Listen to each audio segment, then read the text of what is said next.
question is posterity.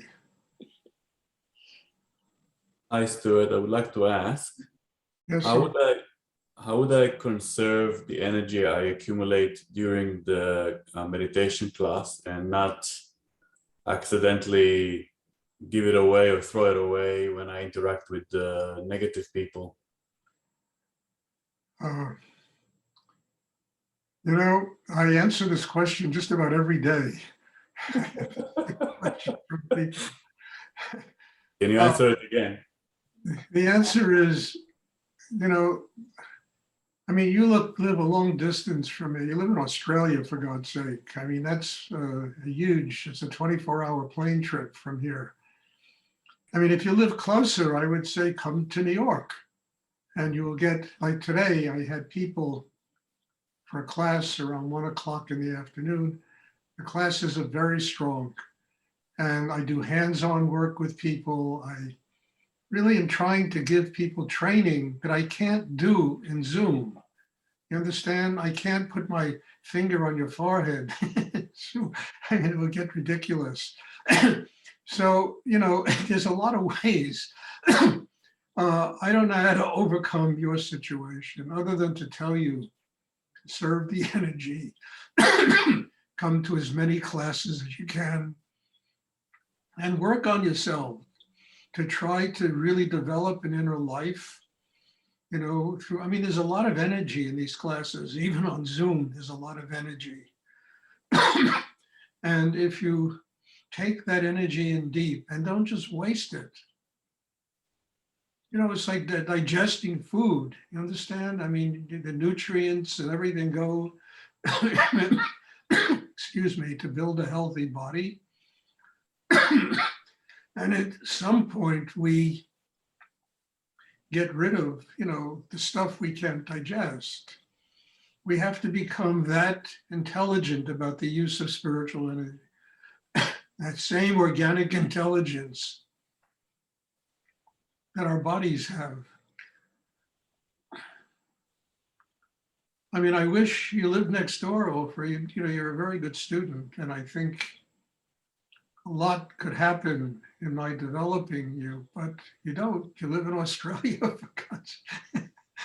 I've been invited to Australia half a dozen times, and every time I thought about the paint trip, I just turned them down. I said, no, I'm not going to go on a plane for 20. It was bad enough to go to India, you know, which was 18, 20 hours, you know. As soon as I came to the I US, flew to India and back 40 times in my life. I said, it's enough. I can't do that trip. Please try and sit still and don't drink water until the class is over.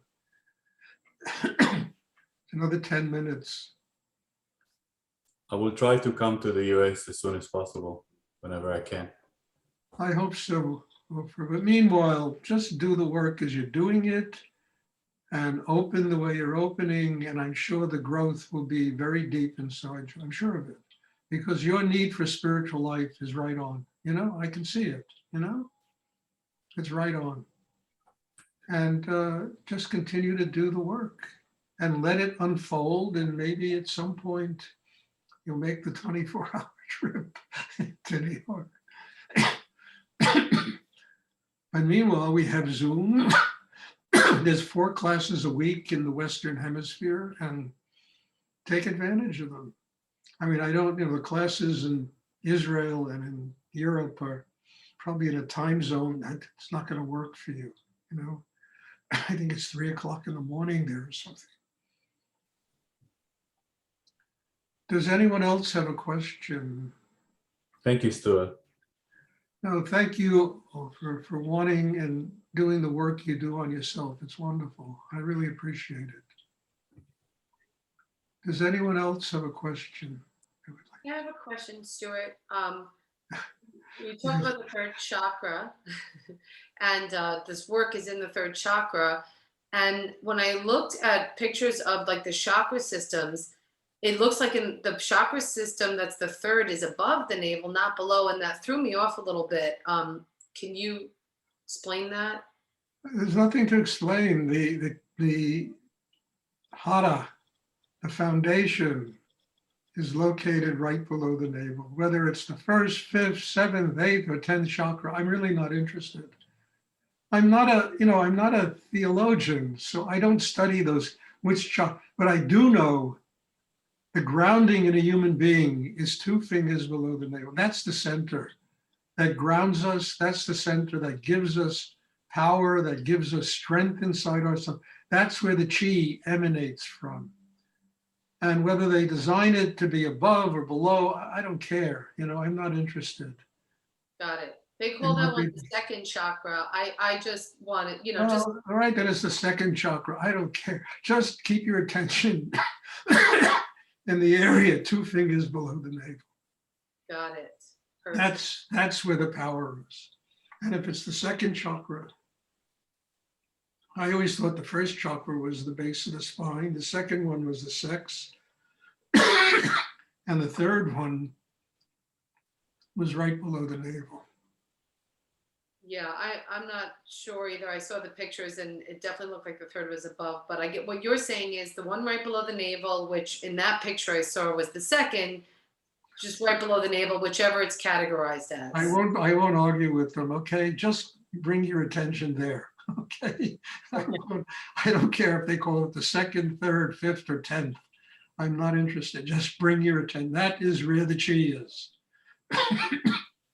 I used to have these ancient chakra men. When I had a gallery in New York, I sold an incredible one to the Guime Museum one. It was really extraordinary. And I used to have all charts of chakras, but I've never been good at doing that kind of study. I'm much better at experiential. What really works. And they can call it whatever, a rose by any other name sounds just as sweetly, to quote Shakespeare, So bring your attention to the chakra below the navel. That's the key to building foundation inside yourself, developing grounding and balance. It's also the key to have the power to sustain the work that it takes to have a spiritual life.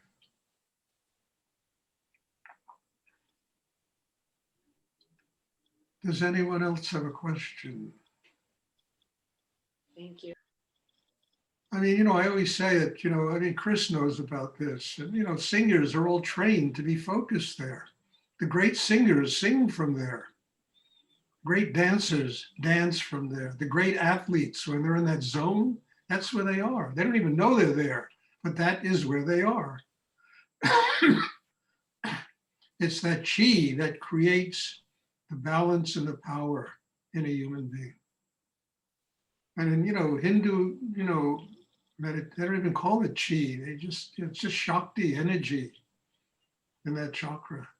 But it's in every religion, for God's sake. The Judaism, they have the Kabbalah with the Shephiroth, and they diagram a chart that's just like the chakra system in a human being. It's in every religion.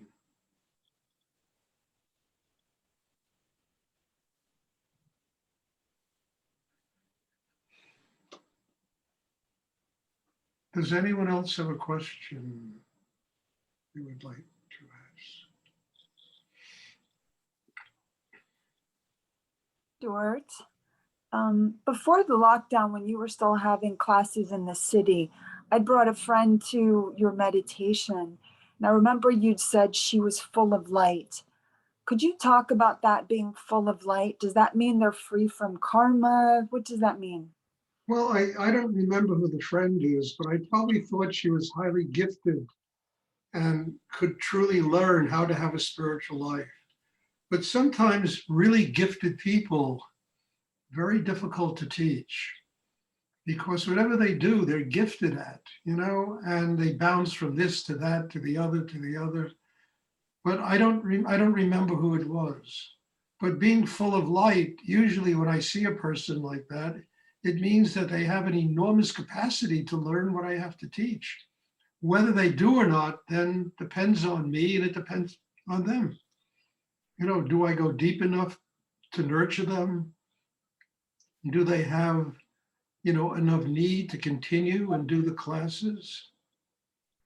So that really is the key to that. But I don't remember the person. It's a long time ago, and I can't tell you how many people have come through my life since then. But when I say that, that's what I mean. I mean, look, Paula, you're getting full of light. Look how different you are today than you were when I first met you. When I first met you, oh my God, I liked you a lot, but I said, this is going to be a journey. And look how far you've come in your life. It's just wonderful, I'm grateful. It's like I always tell Isabel, she's like My Fair Lady, Isabel Doolittle in My Fair Lady, She's come so far in her life that, what she's come out of and what she is today is just staggering to me. And it's real testament to the meditation that we practice here, that it can do this for people. But I can't just do it for anybody. I can't go out on the streets and preach Kundalini yoga, because it's not going to work. People have to come and work on themselves. And then this meditation is like a miracle, how it transforms people. But I always see Isabel, she reminds me of Audrey Hepburn in My Family.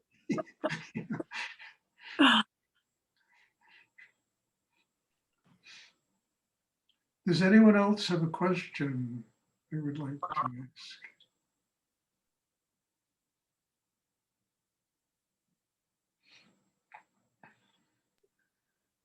Stuart, can you talk about feeling the flow?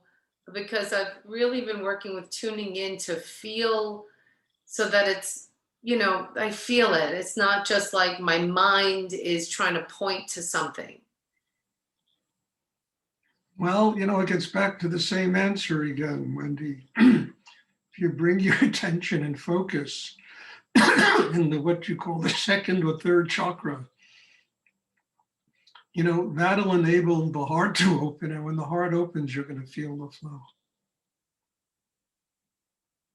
I mean, you're going to have feelings like joy, love, deep surrender, forgiveness, and those are very, very important emotions in a human being. What blocks it is the congested mind that people have. That doesn't allow, it's like it dams up the works. It doesn't allow the energy to flow through the chakra system. So the energy comes and just bounces off, can't get through.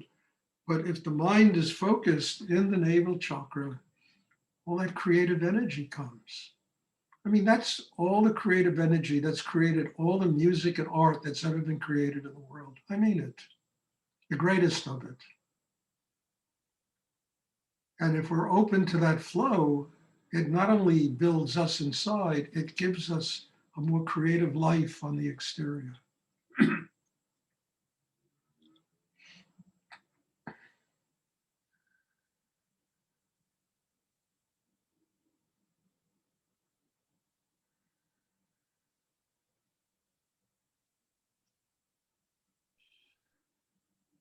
Does anyone else have a question?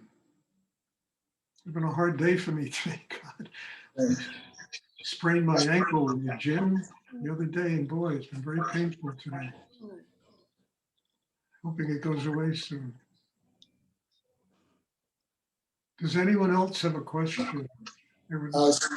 Yeah, hi, Stuart. Hi. Is it beneficial when you experience situations in life to see what is karmic? Why? Larry, I can't make out what you're saying. It's garbled a bit.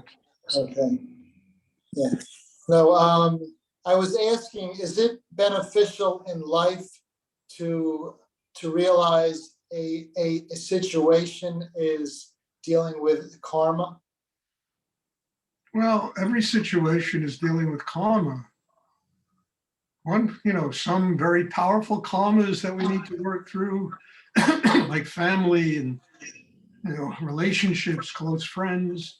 And some karma, you might have slammed the door in somebody's face. And, somebody comes along and opened the door for them, and they worked out a karma from 2 lifetimes ago. I mean, it's all karma. As we grow inside, we begin to recognize that every activity, every act is an opportunity not to think about it, but to, as living experience, to work out some form of karma in our life. I mean, I'll never forget, I was sitting with Rudy in his store one day, and this old kind of beggar woman, excuse me, bag lady, walked in. And he went up to her, and he was so kind to her and nice to her. And I, and didn't just throw her out of the store and say, go. And he said to me, Stuart, you never know how God is going to manifest in your life. You never know. God has thousands of masks, and you never know how God is going to come. And that was, in his own way, working out a piece of karma with that person, whoever that person was.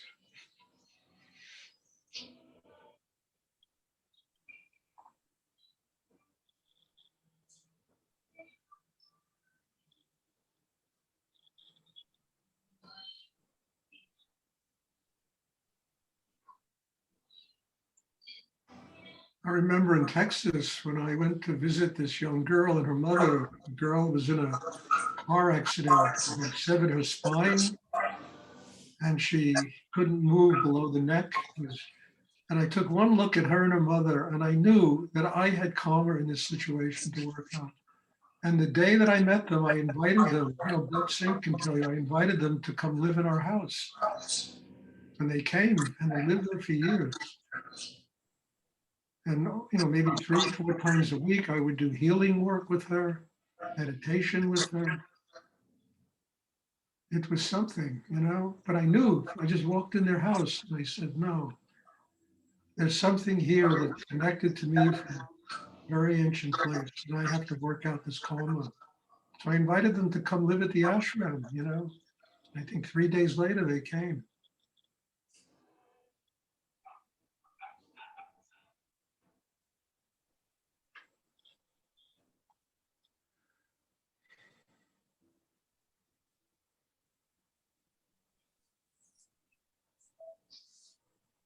Does anyone else have a question?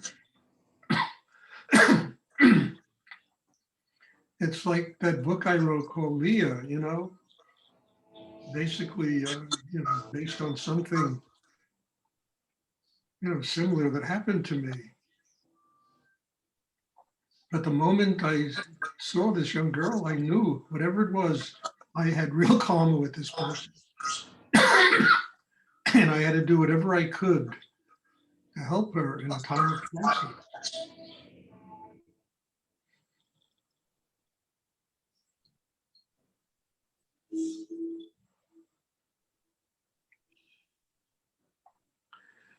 Does anyone else have a question?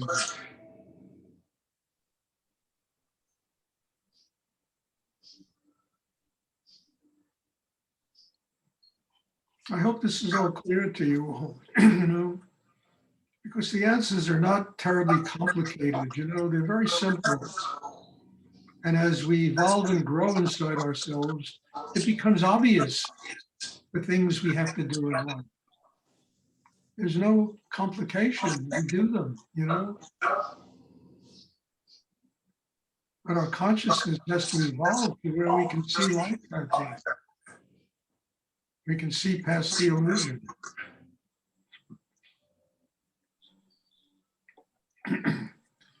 Does anyone else have a question I would like to ask?